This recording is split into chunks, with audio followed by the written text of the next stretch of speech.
Your problem with being overly concerned with what other people think of you and being socially awkward as a result is not an issue of being too self-conscious. You've mislabeled the problem.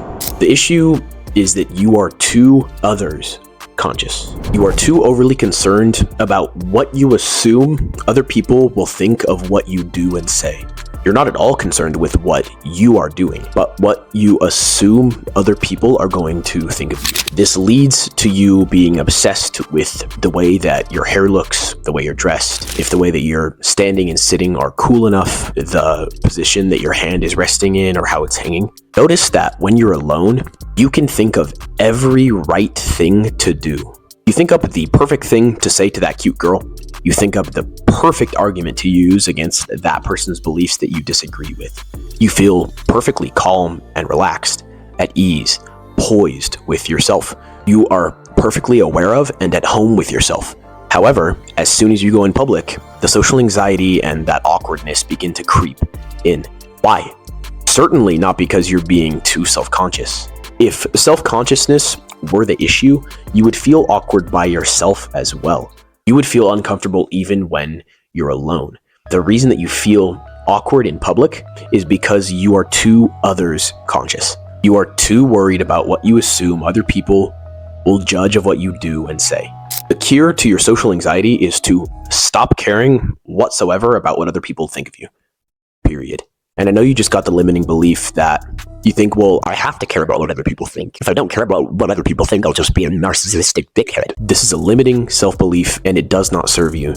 I need you to take your fingers and I need you to erase that belief. Caring about other people's opinions is bad for you. When a patient has a temperature, a doctor will prescribe something to them to help them to cool down, right?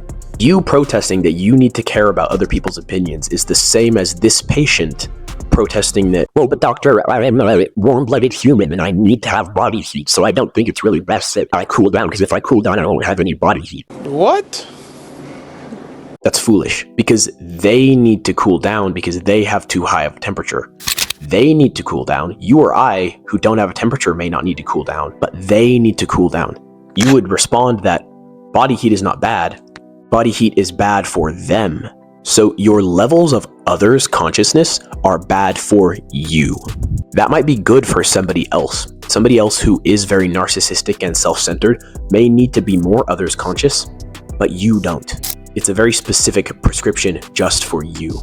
When you're too hot or too cold, the doctor will prescribe a treatment for you that moves you in a massive step the other direction. So if you're too hot, he's going to prescribe something that's going to move you in a massive direction toward cooling down. If you're too cold, he'll prescribe something that is going to move you in a massive direction toward warming up. You need to take a massive step in the other direction toward being more self-conscious so that you can develop your skills of self-confidence and charisma. Think about it this way. You have already developed the skill of being able to pay attention to other people and to care for them. So now that you've really mastered that, you don't need to develop that skill anymore. Developing more of that skill is too much and it's making you too others conscious. It's making you too hot or too cold. And now that you have this skill, it's not going to just go away. It's so deeply embedded in you because you've been practicing this for more than a decade of your life. So it's not like these skills are going to go away if you stop putting forth conscious efforts to improve them. They're pretty well embedded in you. If you spend 5 years building good muscle, you don't need to train as hard as you did in those 5 years to keep that same muscle. You are now in maintenance mode to where you don't need to train super intensely to keep that muscle.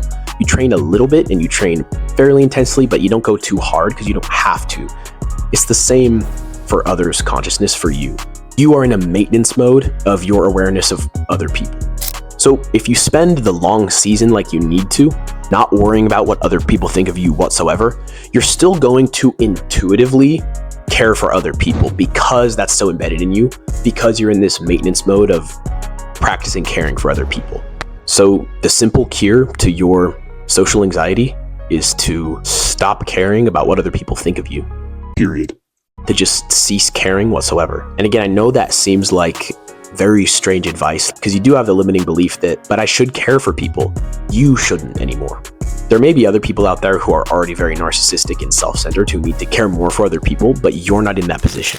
You're in a position where the normal self-esteem level that people should have is here, but throughout all of your life, you've been conditioned to where now your self-confidence is way down here. It shouldn't be way down here. So what you have to do is go through a season of caring so little about what other people think of you that you do come a little bit above the line into being kind of a narcissistic dickhead, being kind of prideful, so that then you can tone that back to where your self-image and your self-confidence really should be. Let me know what you thought of this video in the comments. Shut out the noise, do the work.